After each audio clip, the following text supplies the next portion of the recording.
disciplinas que abordan este periodo. Uno es la comunicación, muy entrelazado con la psicología. Otro, por supuesto, es el derecho.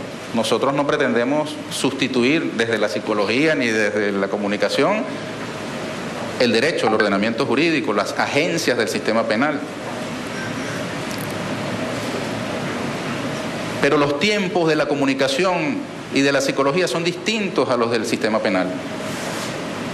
El ciudadano de hoy se ve expuesto a juicios express, reducidos a 140 caracteres, que establecen automáticamente la responsabilidad de fulano, mengano, sutano, perencejo en un determinado hecho complejo.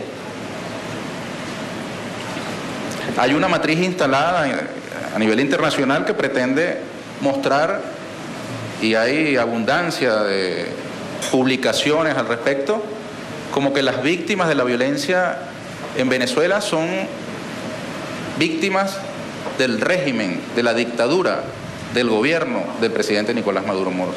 De hecho, hay titulares que dicen Maduro, la dictadura, el régimen ha asesinado a tantos manifestantes. Y hay gente que lo cree. Y hay gente que basa su propia rabia y su propia violencia, se autoriza a sí mismo a actuar con violencia sobre la base de una afirmación como esta. Nosotros procedimos a tratar de darle algo de racionalidad a estas afirmaciones. Y de acuerdo con nuestra investigación periodística, yo les puedo informar que de 80 fallecimientos que hemos contabilizado desde el 6 de abril hasta el 6 de junio, tenemos una víctima que fue quemada viva por manifestantes opositores en Chacao, en Altamira. Ustedes habrán visto estas imágenes. Hay otras víctimas, gracias a Dios con vida, que han podido dar su testimonio públicamente sobre esta práctica de la quema viva de personas, que nos devuelve a tiempos medievales o anteriores, incluso al medioevo. Víctimas de linchamiento tenemos otras. Un oficial retirado de nuestra Fuerza Armada que murió golpeado y luego avaliado por una multitud. Víctima por impacto de objeto contundente. Tenemos una señora aquí cerca en la parroquia de La Candelaria que recibió el impacto de un frasco con un líquido congelado. El día después, por cierto, que un intelectual venezolano escribiera en la red social Twitter que si cada venezolano eliminaba a un miembro del Plan Zamora, es decir, a un chavista, ellos iban a ganar su batalla. Hasta los materos se valen, escribió este intelectual. Y al día siguiente, esta persona recibió el impacto de un frasco de agua congelada desde lo alto de un edificio y murió. Ella iba caminando casualmente por un lugar donde transitaba una manifestación chavista, es decir, el impacto iba dirigido hacia un manifestante chavista. Tenemos también 3 víctimas en el estado Mérida, en el lugar conocido como el viaducto Campo Elías. Son víctimas de disparos desde edificios, los 3 militantes revolucionarios. Tenemos 4 víctimas pertenecientes a cuerpos de seguridad del Estado que han recibido impactos de bala. Tenemos además 4 víctimas de sicariato, es decir, de ejecución. Por ejemplo, 2 estudiantes revolucionarios en el estado de Anzoátegui que durante una asamblea estudiantil fueron avaliados.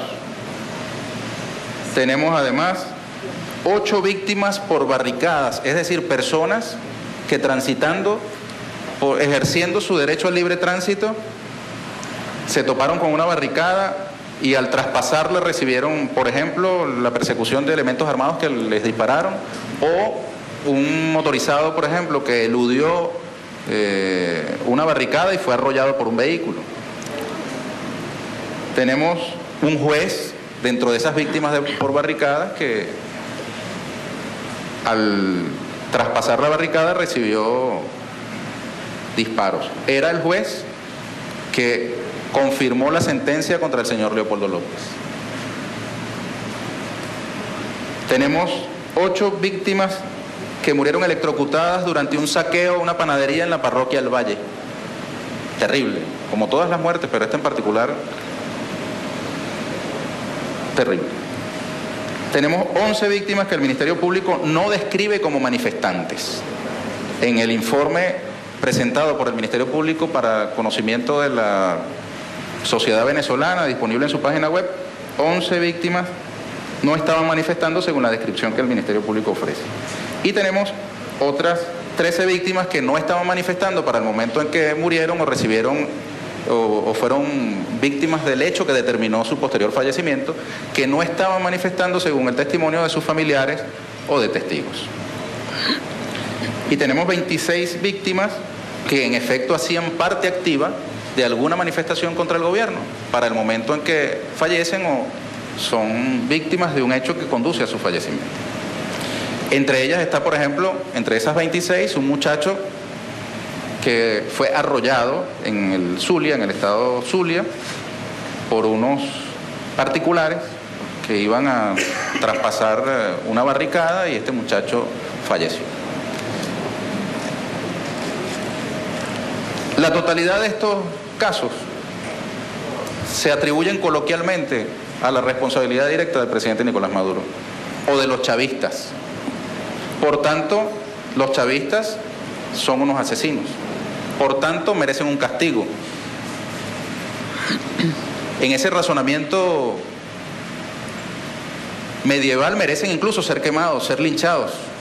Abundan imágenes de personas transitando en un centro comercial que son golpeadas por un tumulto bajo el señalamiento de ser chavistas, de ser magistrados del Tribunal Supremo, o de ser fulano, mengano o sutano.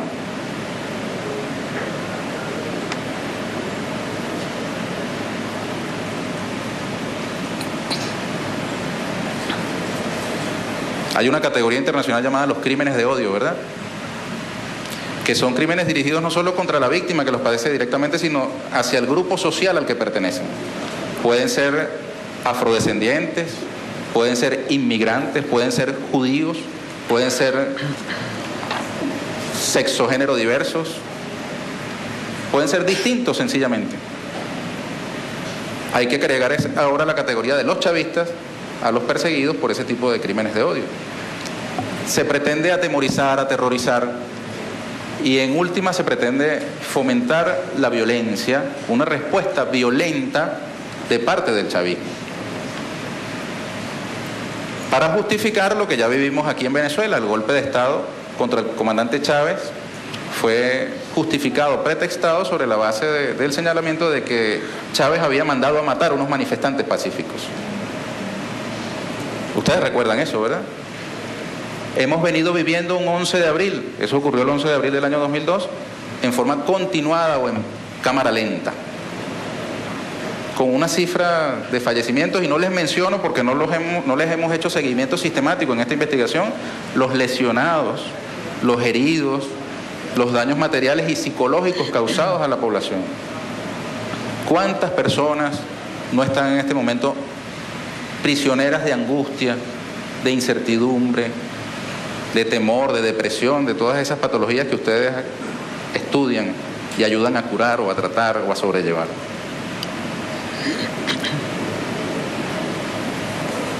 Yo les agradezco muchísimo, de verdad, que en medio de esta confrontación ustedes hayan aceptado sumarse a esta iniciativa y que estas próximas horas en las que ustedes estarán interactuando con esos diversos factores de la sociedad venezolana puedan ser útiles para un diagnóstico del fenómeno que se ha presentado en Venezuela y de las soluciones que necesariamente debemos construir para preservar la paz, la vida, la convivencia y erradicar la posibilidad de que en Venezuela se establezca una guerra civil, que es al fin y al cabo lo que prefigura la concreción del plan en marcha por parte de estos factores que han decidido tomar el poder en Venezuela. Yo, como venezolano, como ciudadano, más que como funcionario, pido que todos hagamos un esfuerzo por desescalar la confrontación irracional y fratricida. En el campo nuestro, en el campo de la comunicación, podemos hacer mucho. La palabra puede ser bálsamo o puede ser arma. No quiere decir que no seamos aguerridos y que no tengamos además sangre en el cuerpo. Somos seres humanos y pertenecemos al mismo grupo humano que está siendo sometido a estas presiones. Y también tenemos en nuestra alma el mismo dolor y la tristeza que cualquier ciudadano por las situaciones que nos ha correspondido vivir. Pero quienes ejercemos la comunicación tenemos a la vez una responsabilidad.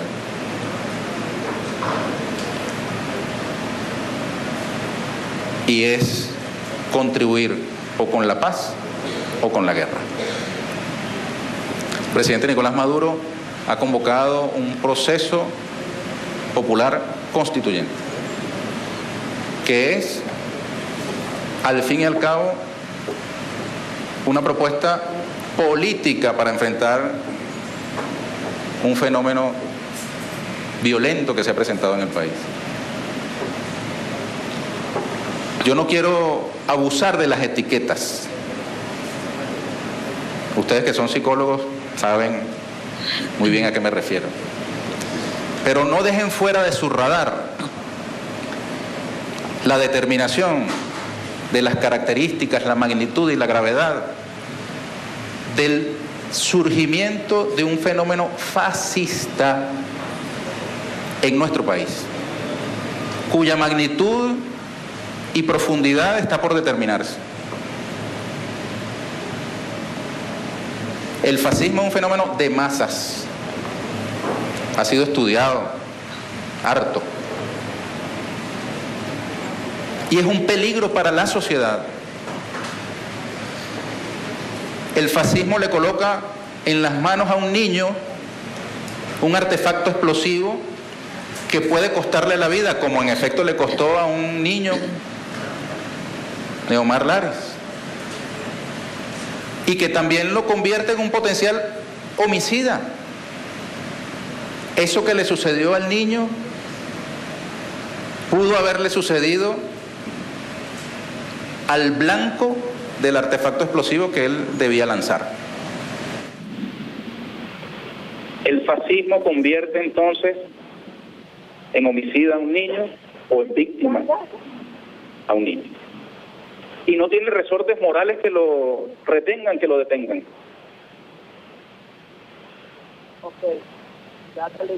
Quienes ponemos por delante la humanidad, que sea humana la humanidad, ¿verdad? Nos estremece cuando hablamos de 80 víctimas, ¿cierto? Al fascismo no le importan, le dan igual, le sirven si le son útiles, y si no, llegan al extremo de utilizarlas en su propaganda, en sus justificaciones, como que si fuesen militantes de su propia causa. Lo verán ustedes. Aquí están las fichas.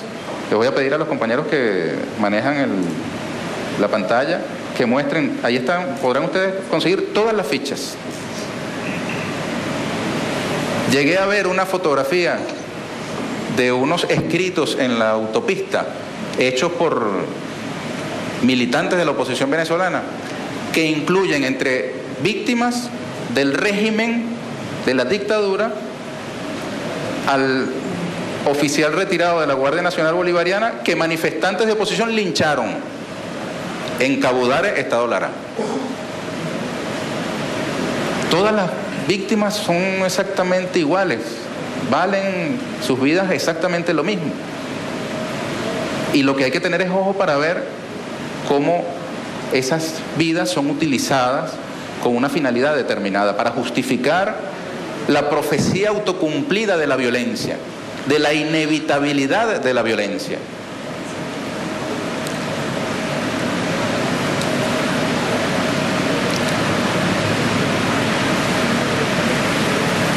Yo les hablo ahora como latinoamericano. Ustedes vienen de Guatemala, Argentina, Honduras, Brasil, El Salvador, México, Cuba, Bolivia, Ecuador, Argentina, Brasil, México y Chile. Y Francia, ¿no?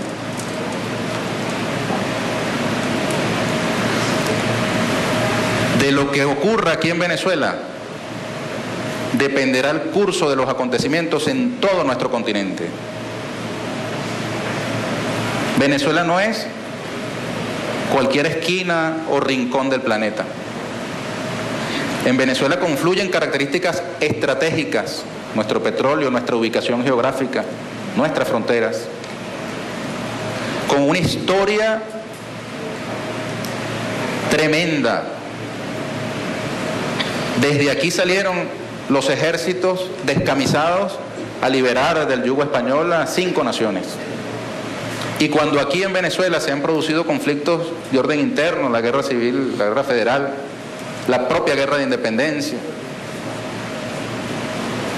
el mundo entero se ha estremecido. Lo que ocurra en Venezuela tendrá un impacto en el continente latinoamericano. Por eso, al venir ustedes acá y acompañarnos en la construcción de la paz, están también acompañando la construcción de la paz para América Latina. Muchas gracias. Bienvenidos a la República Bolivariana de Venezuela.